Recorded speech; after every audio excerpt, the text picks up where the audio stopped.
savez, je vais vous dire des choses là qui vont vraiment vous choquer. Notre jeunesse aujourd'hui, elle veut vivre comme des gens qui eux-mêmes aimeraient vivre comme vous. Nader, pourquoi tu parles japonais? Non, je vais vous expliquer avec du factuel. Aujourd'hui, quand tu prends un de nos jeunes, ok, généralement, pas tous bien évidemment, on va pas mettre tout le monde dans le même sac, ils ont envie d'être quoi? Vas-y. Footballeur, quoi d'autre? Influenceur, quoi d'autre? Rappeur, ils écrivent des textes, quoi d'autre? Imam. C'est très bien. Zid. Riche, businessman. Continuez. Acteur, célèbre, humoriste, n'est-ce pas? Chanteur. La majorité de ces faux modèles-là, écoutez bien ce que je vous dis, hein, et je vous en parle avec connaissance de cause parce que j'ai des coulisses que vous n'avez pas. Ok? J'ai des informations que vous n'avez pas et je ne rentrerai pas dans le détail. Ok? J'ai déjà été en contact avec pas mal de personnalités, ok? Des gens qui sont dans le dîn, des gens qui ne le sont pas. Ok? J'implore Allah tabaraka ta'ala de nous guider ainsi qu'eux. Eh bien, sachez-le que ces gens-là qui sont très connus et loin d'Allah, leur rêve, c'est de goûter à la paix et la spiritualité et à ce que vous êtes en train de goûter là. Au mode de vie que vous êtes en train de partager. De venir à la mosquée.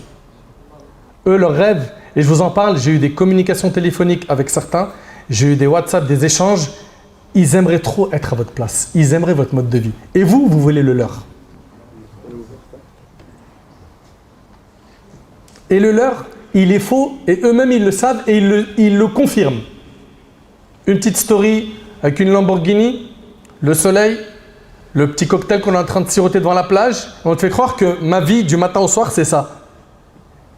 C'est les gens, et je vous le dis, je le répète, j'ai des informations que vous n'avez pas, c'est les gens malheureusement quand ils sont loin d'Allah, leur vie elle est vraiment très très dure. Ils sombrent dans l'alcool. Et si je le dis, écoutez attentivement s'il vous plaît, hein, c'est pas pour les salir, je leur veux énormément de bien. Et mon plus grand souhait, c'est qu'ils soient épanouis dans leur vie en étant connectés à Allah tabaraka ta'ala. Car ils ne trouveront pas de paix, de sérénité, de quiétude que avec la foi, avec la spiritualité. Donc on va entendre que beaucoup d'entre eux ont sombré dans l'alcool. Ou peut-être que vous ne le savez pas, j'ai pas mal d'infos sur ce sujet. Pas mal. Des mashahir, des gens très connus, que nos jeunes là ils disent « Ah là là, il vit bien lui, je veux ça, je veux la même vie ». Malheureusement, ils sombrent dans l'alcool. D'autres sont dans des problèmes de divorce, de malades, des problèmes de famille qui ne se décrivent même pas et ils ne voient pas le bout du tunnel. Et il est loin du dîn. Mais comment tu vas avoir le soutien d'Allah en étant loin du dîn? Et il y en a même un parmi eux qui a dit, en confirmant, oui, on vend du faux aux gens. Et il a dit ça à quelqu'un que je connais très bien. Et c'est des noms, je lui ai masqué, et bien, là, moi je ne mange pas de ce pain, de venir dévoiler des noms, tout ça. Les personnes, ce n'est pas notre problème. Nous, c'est quoi? C'est le mal en question, ça il faut en parler. Pourquoi? Notre religion nous ordonne d'ordonner le bien et d'interdire le mal. Dépression, ils en ont à l'appel, et même au-delà de ce que vous pouvez imaginer. Ces gens-là, là, que beaucoup de jeunes idéalisent et prennent pour des grandes stars quand ils sont loin d'Allah, sachez-le, hein, qu'ils ont une vie, elle est difficile, plein de jaloux, que des rapaces autour d'eux qui veulent profiter d'eux. D'une pub, de l'argent, de sa notoriété, ils veulent gratter, c'est difficile pour eux de trouver des relations sincères, trop dur. Ils sont méfiants de tout ce qui est autour d'eux. C'est pas une vie. Je vous le dis, ils rêvent de votre monde. Ils ont un vide spirituel, il est trop important.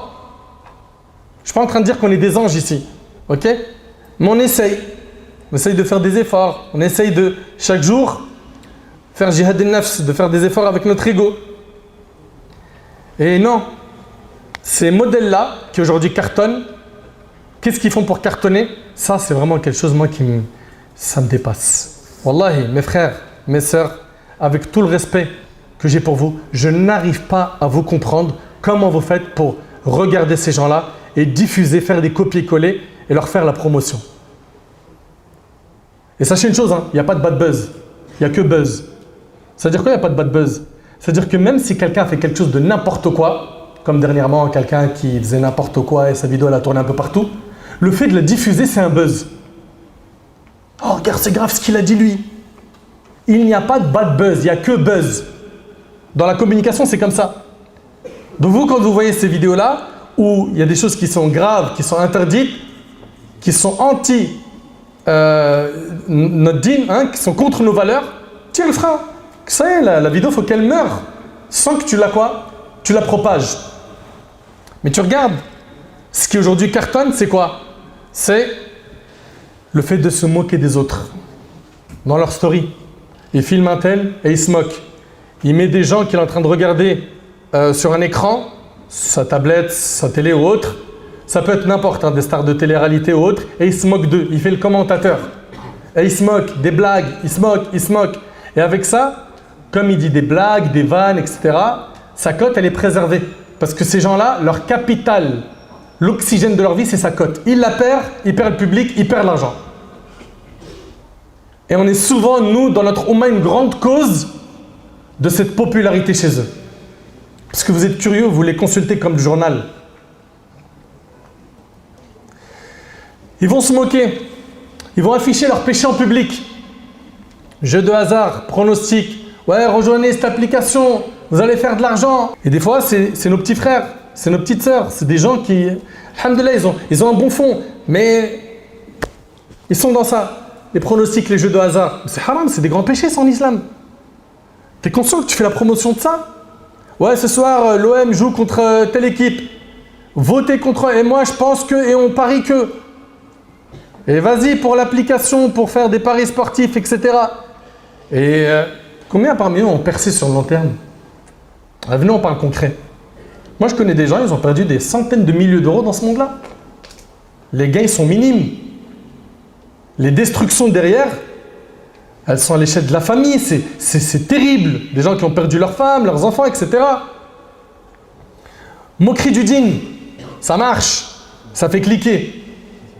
Moque-toi de la religion. Comme un petit jeune, on m'a montré. Moi, je vous le dis encore une fois, hein, les personnes, ça ne m'intéresse pas. Moi, c'est ce qui véhicule. Ok, j'ai rien contre cette personne en question, que je ne sais même pas d'ailleurs comment elle s'appelle. On m'a envoyé qu'il a mis une story, une publication, il a mis « Quand le vendredi, je lui dis de mettre Al-Kahf, mets Al-Kahf, Surat Al-Kahf, la Surat 18. » Il est recommandé de la lire, Surat Al-Kahf, le vendredi. Quand le vendredi, je lui dis « Mets Al-Kahf » et qu'il met « Damso Kalf ». Tu veux rigoler, tu veux faire le drôle. Mais tu sais qu'en touchant au dîn qui est sacré, tu peux perdre ta foi, tu peux annuler l'islam que tu as. Vous croyez que c'est sans conséquence? C'est des paroles qui annulent le dîn, qui annulent la religion, qui annulent l'islam. Donc tu veux faire de l'humour? Touche pas au dîn, mens pas, te moque pas. Il y a trop de dawab et trop de règles que tu dois respecter en tant que musulman. Ces gens-là aujourd'hui que les gens veulent à tout prix suivre et imiter, hein, ces stars qui vendent du faux, qui sont des faux modèles, on les voit de jour en jour être des mendiants sur la toile. De la mendicité médiatique. Ouais, pourquoi vous likez pas? Je fais des vidéos, ça accroche plus. Pourquoi vous aimez plus mes vidéos? C'est plus drôle? Dites-moi, vous voulez voir quoi? Je reçois trop de critiques en ce moment. Ma cote, elle a chuté. T'es un mendiant. T'es un mendiant de like. Mais tu vaux mieux que ça, mon frère. Ma soeur, tu vaux mieux que ça. D'autres, comment ils font pour vivre? Les clashs, j'en ai déjà parlé dans la khutbah. Il y a 2 jours. Pour pouvoir continuer à exister, je vais clasher un tel. Et il me clash. Ok? Des fois c'est organisé, des fois ça ne l'est pas. Ou des fois je vais demander un octogone avec un tel. Pourquoi? Pour que les gens continuent à parler de moi. Franchement, c'est quoi cette vie? Non mais sérieusement. Et il y en a plein, subhanallah, qui aujourd'hui jouent de l'outil que je vais citer maintenant. C'est quoi? C'est salir l'honneur des gens, dévoiler leurs défauts. Il va creuser dans sa vie à fond et il va dévoiler ça sur le net. Pourquoi? Parce que les gens, ils aiment le croustillant. Ok? Et après ça, qu'est-ce qui se passe? Tout le monde like, sa cote elle est toujours là, lui continue ses contrats de pub, etc., etc. Il continue à se faire de l'argent sur quoi? Sur de la médiocrité. Et toi, t'es l'outil qui lui permet de grimper, d'exister. Dévoiler les défauts. Mais vous avez oublié que le prophète sallam, il a dit que celui qui cache les défauts de son frère, Allah il lui cache les siens sur terre et dans l'autre monde. Et l'inverse, celui qui dévoile les défauts de son frère, Allah il dévoile les siens. Tôt ou tard, toi qui t'amuses à chercher les défauts dans la vie des gens, tôt ou tard ça va te tomber dessus. Tôt ou tard aussi, tes péchés vont être dévoilés. Une parmi les choses aussi qu'on voit et qui marche et qui ramène du like et qui cartonne, c'est l'exhibition de certains de nos frères, de certaines de nos sœurs. J'ai bien dit certains, certaines. Ou bien d'autres encore qui vont filmer leur femme dans leur story en exposant leur forme dans leur story parce qu'elle est mignonne, elle est belle, etc. Ok, elle a un beau physique. Et en faisant ça, les gens ils sont toujours à la recherche d'une story avec sa femme. Je vous pose une question. Si ce type de personne n'est pas la définition même du dayouf, alors je me demande, c'est quoi la définition d'un dayouf? Être un vrai homme, c'est respecter le dîn et pas être un dayouf. Vous remarquerez aussi une autre chose, si vous regardez bien ce monde-là, il est vraiment éphémère. C'est-à-dire quoi? La cote, elle brille 2-3 ans, elle est venue, elle a chanté un petit peu, elle a cartonné, elle a percé. 2-3 ans après, ça y est, t'es démodé. On veut quelqu'un d'autre. La masse veut toujours quelqu'un d'autre. Ah, t'écoutes encore ces sons, t'es démodé, trop ancien. Ok? Donc, tout ce monde-là, il est faux. C'est brillant pour rien. Le musulman, il doit faire quoi? Il doit s'attacher à ses valeurs et suivre les vrais modèles qu'Allah Tabaraka wa Ta'ala nous a envoyés. Subhanallah, il y a un ami à moi qui m'a dit, j'étais dans la drogue et il a tapé beaucoup de chiffres dans la drogue. Beaucoup. Il me dit, j'ai jamais été bien. Prison, mashakal, etc. Je suis rentré dans le dîn, je me suis retrouvé avec un salaire de 1000 et quelques euros. Il a demandé à sa femme, ça c'est un acompte? Il ne comprenait pas. Il a toujours eu des grands chiffres en salaire. Il a dit, est-ce que ça c'est un acompte, on va me verser le salaire après? Mais il me dit, Wallah el-Adim, il me dit, Nader, tu sais, je touche moins qu'avant, mais comment je me sens bien à l'intérieur. Et ça c'est un message que j'ai adressé à mes frères et à mes sœurs, où j'ai critiqué les mécanismes qui sont tordus, dans lesquels ils sont. Lâchez le monde du haram. Et gardez en tête que le prophète, il a dit, celui qui délaisse une chose pour Allah, Allah il lui remplace par une chose meilleure. T'inquiète pas, tu ne vas pas mourir de faim. Celui qui s'occupe de ta subsistance, à toi et ta femme et ta famille, c'est pas toi, c'est Allah. Aie confiance en lui. Et il y a des choix de vie à faire. Et c'est vrai que c'est difficile. Mais les sacrifices payent, ici-bas et dans l'au-delà. Ahibati fillah, le prophète, il a dit, ne suivez pas aveuglement. Regardez ce qu'il dit, ne suivez pas aveuglement en disant, si les gens agissent bien, nous agirons bien, et si les gens agissent mal, nous agirons mal. Le prophète il dit, sois pas de cela, mais plutôt apprêtez-vous à agir en bien s'ils agissent en bien, et dans le cas où ils agissent mal, ne soyez pas injustes, rapportez par Tirmidhi. Et Allah tabaraka wa ta'ala, il a dit, et si tu obéis à la majorité de ceux qui sont sur la terre, ils t'égareront du sentier d'Allah. Ne pense pas que c'est parce qu'il y a un grand nombre qui fait telle chose mal que ça devient quelque chose d'autorisé dans le dîn. Allah il a dit, si tu obéis à la majorité de ceux qui sont sur la terre, ils t'égareront du sentier d'Allah. Et le hadith, vous le connaissez par cœur. Le prophète il a dit, Al-mar'u ma'a man ahab. L'homme, le jour du jugement, il sera ressuscité avec les gens qu'il aime. T'aimes les croyants, tu seras ressuscité en leur compagnie en Al-Qiyamah. Tu auras à ta proximité Rasulullah sallallahu alayhi wa sallam. Le prophète Ibrahim alayhi salam, Abu Bakr, Omar, Talha, Saad ibn Abi Waqqas, Abu Ubaid ibn al-Jarrah, Hamza, Khadija radiallahu anha, Asma bint Abi Bakr, Hafsa bint Omar. Tu aimes les pieux, tu seras ressuscité en leur compagnie. Autour de toi, t'imagines, le jour du jugement, c'est un jour dur, il fait peur. Autour de toi, tu as les compagnons, tu as les prophètes. C'est pas rassurant, c'est pas une bonne chose. Si tu aimes les menteurs, tu seras avec eux. T'aimes les rappeurs, j'implore Allah subhanahu wa ta'ala de les aider à se repentir, surtout qu'aujourd'hui, subhanallah, ils sont devenus des modèles pour beaucoup de gens dans le fasad. Ils ont rendu normal les insultes, les gros mots, les moqueries, la vulgarité, etc. etc.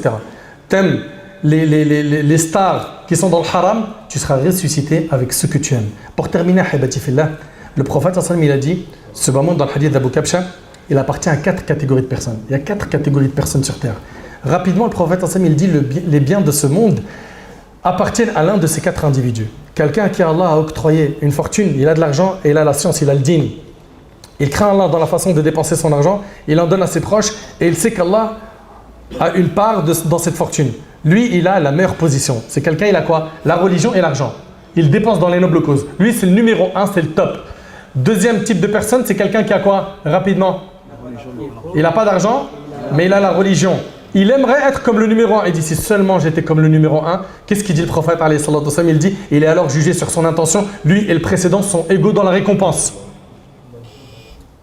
Ils sont égaux. Troisième catégorie de personnes. Quelqu'un, il a beaucoup d'argent, il n'a pas de dîme. On vous fait un dessin de comment ces gens-là vivent? Du haram, n'est-ce pas? Lui, le prophète il dit, celui-là occupe la position la plus mauvaise. Quatrième catégorie de personnes, et malheureusement on en a dans notre communauté, c'est quelqu'un, il n'a pas de dîne, il n'a pas d'argent, il dit si seulement je pouvais être comme le numéro 3. Allahu Akbar. Il est alors jugé sur son intention et sa récompense est la même que celui du précédent. T'imagines? C'est-à-dire, t'as pas d'argent, t'es pas dans le dîne et t'as les mêmes péchés que le numéro 3. Parce que tu rêves de cette vie pleine de haram, cette vie qui est loin d'Allah, cette vie qui amène la colère d'Allah. Mais pourquoi? Cette vie elle est éphémère, tu vas la quitter un jour. Prépare l'autre vie. Ahibati fillah, maintenant les solutions pratiques. La première chose, faites le bien et ne le méprisez pas. C'est-à-dire quoi? Ne dis pas, non mais ça c'est un peu. Fais un peu qui dure, c'est mieux que beaucoup qui s'interrompent. Deuxièmement, quand tu fais des bonnes actions, que ton challenge dans ta vie, c'est de continuer à en faire. Troisièmement, c'est le fait d'avancer lentement et sûrement avec quelqu'un qui a étudié. Pourquoi il y en a trop, il se presse au début et à la fin, il lâche tout. Ok? Avance doucement. Également, remplis ton temps libre et repens-toi rapidement. Repens-toi rapidement. Demande à Allah tabaraka wa ta'ala de te pardonner et aie dans ta vie des bonnes actions que tu fais en secret que seul Allah connaît, pour préserver ta sincérité. Et je termine avec la parole d'Ibn Taymiyyah, rahimallah. Il a dit Al-'ammatu taqul qimatu kulli imri'in ma yuhsinu. Il dit que la masse des gens disent, écoutez bien s'il vous plaît, que la valeur d'une personne, elle est dans ce qu'il maîtrise, dans ce qu'il sait bien faire. On va dire, lui par exemple, c'est un bon docteur. Lui, c'est un bon joueur de foot. Okay? La masse dit que la valeur d'une personne, elle est dans ce qu'il maîtrise, dans ce qu'il sait bien faire. Et il dit wal khassatu taqul, et les clairvoyants, l'élite, ceux qui ont bien compris le din, disent qimatu kulli imri'in ma yatlub. La valeur de chaque personne, elle est dans ce qu'il recherche. Ta valeur à toi, elle est en fonction de ce que tu recherches. Tu recherches quoi? Al-Jannah, c'est dans ça que tu as de la valeur. Ridallah, c'est dans ça que tu as de la valeur. Écoutez bien, et je répète, il a dit Ibn Taymiyyah, la masse dit, la valeur d'une personne, elle est dans ce qu'il maîtrise, dans ce qu'il sait bien faire. Et les gens clairvoyants qui ont bien compris la religion disent, la valeur d'une personne, elle est dans ce qu'il recherche. Rechercher la satisfaction d'Allah, rechercher à suivre nos modèles, on en a plein, bifadlillahi tabarak wa ta'ala. J'implore Allah subhanahu wa ta'ala de nous guider, de nous pardonner. J'implore Allah tabarak wa ta'ala de nous accorder la piété, la sincérité, la véracité dans nos paroles et nos actions. J'implore Allah tabarak wa ta'ala de nous accorder la clairvoyance, une bonne compréhension de notre religion. Et j'implore Allah tabarak wa ta'ala de nous pardonner nos manquements et de faire de nous des gens meilleurs et de nous accorder une bonne fin.